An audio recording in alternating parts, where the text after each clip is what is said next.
तो फ्रेंड्स पाकिस्तानी तरीक के 7 मशहूर किदियानी, तो फ्रेंड्स आखिरकार पाकिस्तानी तरीक के 7 मशहूर किदियानी कौन कौन से थे? तो फ्रेंड्स ये जानने के लिए आपने वीडियो को कंप्लीट वॉच करना है। एंड फ्रेंड्स जो नंबर 1 पे है वो है प्रोफेसर डॉक्टर अब्दुल सलाम। तो फ्रेंड्स जब कभी भी पाकिस्तान में मौजूद किदियानी की बात की जाए तो फ्रेंड्स ये फरिश्त डॉक्टर अब्दुल सलाम के बिना अधूरी होगी। एंड फ्रेंड्स मैं आपको यहीं पे बताते चलूं कि डॉक्टर अब्दुल सलाम एक पाकिस्तानी थ्योरेटिकल फिजिसिस्ट थे और डॉक्टर अब्दुल सलाम ने साल 1979 में फिजिक्स का नोबेल इनाम इलेक्ट्रोवीक यूनिफिकेशन थ्योरी में अपने बेमिसाल काम की वजह से हासिल किया। And friend doctor Abdul Salam मिस्र के अनवर सदात के बाद साइंस की दुनिया में नोबेल इनाम हासिल करने वाले पाकिस्तानी और किसी भी इस्लामी ममालिक से ताल्लुक रखने वाले पहले इंसान थे। और डॉक्टर अब्दुल सलाम ने पाकिस्तान के एटमी प्रोग्राम डॉक्टर अब्दुल कदीर खान के साथ भी काम किया था। And friends doctor Abdul Salam पूरी दुनिया के सामने एक अहमदी किदियानी थे और उन्होंने ये बात कभी भी किसी से नहीं छुपाई थी, क्योंकि उस दौर में मजहबी इंतहा पसंदी इतनी ज्यादा पुरतशद्दुद नहीं थी और वो पाकिस्तान में बहुत ही इज्जत का मकाम रखते थे। इसके अलावा उस दौर में किदियानियों को गैर मुस्लिम भी करार नहीं दिया गया था। और डॉक्टर अब्दुल सलाम ने अपने मजहब को अपने साइंसी काम के एक बुनियादी हिस्से के तौर पर पेश किया। और डॉक्टर अब्दुल सलाम ने एक बार लिखा था कि कुरान पाक हमें अल्लाह ताला के बनाए हुए कवानीन में फितरत की हकीकतों पर गौर करने का हुक्म देता है, ताहम हमारी नस्ल को इसके डिजाइन के एक हिस्से को हासिल करने का इजाज हुआ है। ये अल्लाह ताला का फजल है जिसके लिए मैं शुक्रगुजार हूँ। फिजिक्स के नोबेल इनाम को कबूल करते हुए भी अपनी तकरीर के दौरान डॉक्टर अब्दुल सलाम ने कुरान मजीद की आयत का हवाला दिया था। एंड फ्रेंड साल 1974 के दौरान पाकिस्तानी पार्लियामेंट ने second amendment to the constitution of Pakistan की, जिसमें अहमदियों को गैर मुस्लिम करार दे दिया गया और एहतजाजन डॉक्टर अब्दुल सलाम पाकिस्तान से लंदन रवाना हो गए थे। यहाँ से जाने के बाद डॉक्टर अब्दुल सलाम ने पाकिस्तान से अपने ताल्लुकात मुकम्मल तौर पर मुनक़ता नहीं किए और फिजिक्स के ग्रुप्स और पाकिस्तानी एटॉमिक एनर्जी कमीशन के साइंसदानों के साथ करीबी ताल्लुक कायम रखा। फ्रेंड्स नंबर 2 पर है फ्रेंड सलमान तसीर। फ्रेंड सलमान तसीर एक पाकिस्तानी सियासतदान थे जिन्होंने सन 2008 से लेकर सन 2011 तक पंजाब के 26वें गवर्नर के तौर पर अपनी खिदमात सर अंजाम दी। एंड फ्रेंड सलमान तसीर भी एक किदियानी था जो अपने यारों के साथ बैठकर अक्सर इस्लाम के बारे में बकवास करने की वजह से मशहूर था। एंड फ्रेंड सलमान तसीर ने 1960 की दिहाई के आखिर में जुल्फकार अली भुट्टो के पाकिस्तान पीपल पार्टी के रुकन के तौर पर अपने सियासी कैरियर का आगाज किया था। वो भुट्टो की आजादी के तारीख का हिस्सा थे और इनके गिरफ्तारी एंड सजाए मौत की मुखालफत किया करते थे। सलमान तसीर भुट्टो की बेटी एंड सियासी वारिस बेनजीर भुट्टो के सबसे करीब एंड काबिल इत्मीनान दोस्तों में से एक थे। अपने सियासी कैरियर के अलावा सलमान तसीर एक बेहतरीन बिजनेसमैन भी थे और इन्होंने अपने कैरियर के शुरू में कई chartered accountancy and management consultancy firms कायम की और 1995 में इन्होंने फास्ट कैपिटल सिक्योरिटी कारपोरेशन कायम की, जिसका काम यूएसए, यूके एंड हांगकांग तक फैला हुआ था। सलमान तसीर ने 2 शादियां की और इनकी अपनी शादियों के अलावा दूसरी औरतों के साथ भी ताल्लुकात मौजूद थे। साल 2010 से साल 2011 के दौरान समा टीवी पर मेहर बुखारी के साथ इंटरव्यू के दौरान सलमान तसीर ने मुल्क के तौहीन रिसालत के कानून के बारे में तबसरा किया और इन्होंने बड़े गलीज अल्फाज में मुल्क के तौहीन रिसालत के कानून को एक आला कानून कह डाला। उन दिनों एक गैर मुस्लिम औरत आसिया बीबी को इस कानून के तहत सजाए मौत सुनाई गई। जनवरी सन 2011 को सलमान तसीर के अपने ही एक मुहाफिज मुमताज कादरी ने इस्लामाबाद के सेक्टर F में इनके घर के करीब कोसार मार्केट में इनको 27 गोलियां मारकर कत्ल कर दिया और मुमताज कादरी रातों रात सेलिब्रिटी भी बन गया। और फ्रेंड ये मार्केट शहर के अमीर लोगों के लिए, गैर मुल्कियों के लिए एक मकबूल शॉपिंग की जगह एंड चाय पीने का सेंटर था। मुमताज कादरी के कत्ल होने के बाद चंद सुन्नी उलमा और मजहबी स्कॉलर की जानिब से इनकी मौत पर शोक के खिलाफ मुजम्मत के बावजूद लाहौर में इनके जनाजे में सैकड़ों अफराद शामिल थे। वजीर आजम यूसुफ रजा जिलानी और हुक्मरान पीपल पार्टी के अलावा कई हामियों ने इनके नमाज जनाजा में शिरकत की। फ्रेंड्स आप मुमताज कादरी को एक शहीद समझते हैं या फिर हीरो? कमेंट सेक्शन में अपनी राय जरूर दें। फ्रेंड्स नंबर 3 पर है सहरा वसीम। फ्रेंड्स सहरा वसीम पाकिस्तान के शहर लाहौर की एक मुसव्वर और फनकारा थी जो कि हर तरह की तस्वीर बनाने की वजह से जानी जाती थी। ये भी एक किदियानी खतून थी जो कि इस्लाम की तनकीद करने की वजह से जानी जाती थी और वो ऐसा अपने आर्ट के जरिए करती थी और वो इस वक्त अमेरिका में मुकीम है। सहरा वसीम पेंटिंग के लिए मिनिएचर स्टाइल इस्तेमाल करती थी और वो अपने आर्ट के जरिए पाकिस्तान के माशरे में मौजूद बुराइयों की इक्कासी किया करती थी। इसकी वजह से अक्सर मजहबी आलमों की तरफ से इन्हें नफरत का सामना करना पड़ता था। Sahra Waseem national college of arts Lahore की तालिबा थी और इन्होंने साल 1999 में bachelor in fine arts with focus in miniature painting की डिग्री हासिल की। सहरा वसीम सियासी तबसरे کرنے کے لیے فارسی آرٹ کا بھی استعمال کرتی تھیں۔ وہ کہتی تھی کہ میرا کام جدید دنیا کو تقسیم کرنے والے سماجی اور سیاسی مسائل کی عکاسی آرٹ کے ذریعے کرتا ہے۔ ان کی تحقیقات دل و دماغ کی جنگ، مغرب میں سامراج اور مشرق میں بنیاد پرستی کے درمیان تصادم کی عکاسی کرتی تھی۔ سیرا کے بغول ان کا کام معاشرے میں موجود جہالت اور تعصب کے خلاف آواز اٹھاتا ہے۔ فرینڈز نمبر 4 پہ ہے مبشر لقمان۔ فرینڈز آپ میں سے بہت سے لوگوں کو ہماری لسٹ میں مبشر لقمان کا نام سن کر حیرت ضرور ہوئی ہوگی۔ فرینڈز مبشر لقمان ایک پاکستانی فلم ڈائریکٹر، اینکر، پرتھن کالب نگار، پنجاب کے نگراں وزارت کے صوبائی عہدیدار بھی رہ چکے ہیں۔ مبشر لقمان جدید دور میں پاکستان کے سب سے مشہور نیوز اینکر میں سے ایک ہیں، جو کہ اکثر کڑوے سچ بولنے کی وجہ سے مشکلات میں گھرے رہتے ہیں۔ یہ آدمی بھی ایک قیدیانی ہے، جو کہ اکثر اپنے پروگراموں میں قیدیانیوں اور دوسرے غیر مسلموں کو بلا کر پاکستان کے معاشرے پر تبصرہ کرتا ہے کہ کیسے ہمارا ملک غیر مسلم افراد کے لیے محفوظ نہیں ہے۔ مبشر لقمان کو سال 2008 کے دوران پنجاب کا نگراں وزیر اعلیٰ برائے انفارمیشن ٹیکنالوجی اور مماثلات بنایا گیا تھا۔ یہ ایچیسن کالج لاہور اور گورنمنٹ کالج لاہور سے اعلیٰ تعلیم حاصل کر چکے ہیں۔ وہ اپنی بھانجی گلوکارہ ایما بیگ کے ساتھ سمر وائن کا مشہور گانا بھی گا چکے ہیں۔ انہوں نے اپنے کیریئر کا آغاز بزنس پلس چینل سے بطور میزبان نیوز اینکر سے کیا تھا۔ اس کے بعد وہ ایکسپریس نیوز میں پوائنٹ بلیک نامی پروگرام کے ساتھ بطور میزبان شامل ہوئے اور اس کے بعد دنیا نیوز میں چلے گئے۔ ان کا سب سے مشہور پروگرام کھرا سچ مبشر لقمان کے ساتھ تھا اور اس پروگرام پر پاکستانی ادارے پیمرا نے سال 2014 میں مبشر لقمان کے بے شرم الفاظ کی وجہ سے پابندی لگا دی تھی۔ فرینڈز نمبر 5 پر ہے جنرل ضیاء الحق۔ فرینڈز جنرل ضیاء الحق ایک پاکستانی فوجی جنرل تھے، جنہوں نے سال 1978 سے اپنی موت تک پاکستان کے چھٹے صدر کے طور پر اپنی خدمات سر انجام دی۔ انہوں نے 1 مارچ 1976 سے اپنی وفات تک پاکستان کے دوسرے آرمی چیف کے طور پر بھی اپنی خدمات سر انجام دی۔ تاہم ان کے بارے میں یہ بات بہت ہی کم لوگ جانتے ہیں۔ یہ ایک قیدیانی تھے اور انہوں نے پوری دنیا کے منع کرنے کے باوجود بھٹو کو پھانسی پر لٹکا دیا تھا، کیونکہ بھٹو ہی وہ مرد آئین تھا جس نے 1973 کے آئین میں قیدیانیوں کو کافر قرار دے دیا تھا، اور آج بھی اسی وجہ سے قیدیانی بھٹو سے نفرت کرتے ہیں۔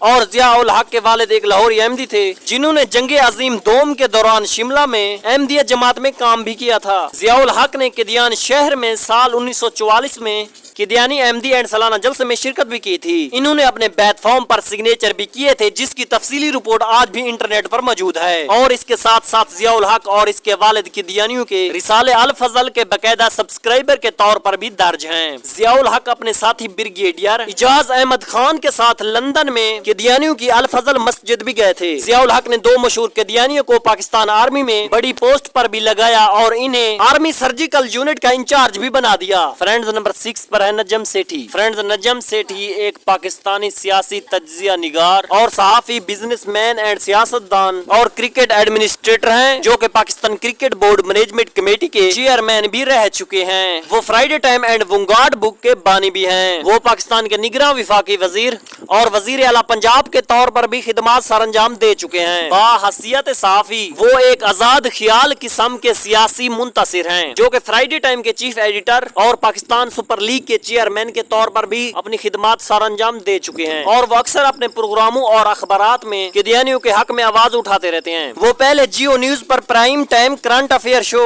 آپ کی بات کی میزبانی بھی کرتے تھے، اور آج وہ آپ میڈیا نیٹ ورک اور انڈس نیوز کے صدر بھی ہیں۔ نجم سیٹھی کی شادی ساتھ ہی صحافی جگنو موسن سے ہوئی تھی، جو کہ فرائیڈے ٹائم کی پبلشر ہیں، اور وہ بھی ایک قیدیانی ہے۔ دونوں کی بیٹی ایک صحافی اور اداکارہ میرا سیٹھی ہیں، جبکہ خدا کی اس بندے پہ مار دیکھیں، اور اس کا وحد بیٹا علی سیٹھی ایک ہم جنس پرست ہے اور آج اس کی بدنامی کا باعث بن رہا ہے۔ فرینڈز نمبر 7 پر ہے جنرل اختر حسین ملک۔ دوستو، میجر جنرل اختر حسین ملک ایک پاکستانی اعلیٰ فوجی افسر تھے، اور 1965 کی جنگ کے دوران وہ اپنی قیادت اور اپنی کمانڈ کی وجہ سے آج بھی پاکستان فوج کے چیمپئن سمجھے جاتے ہیں۔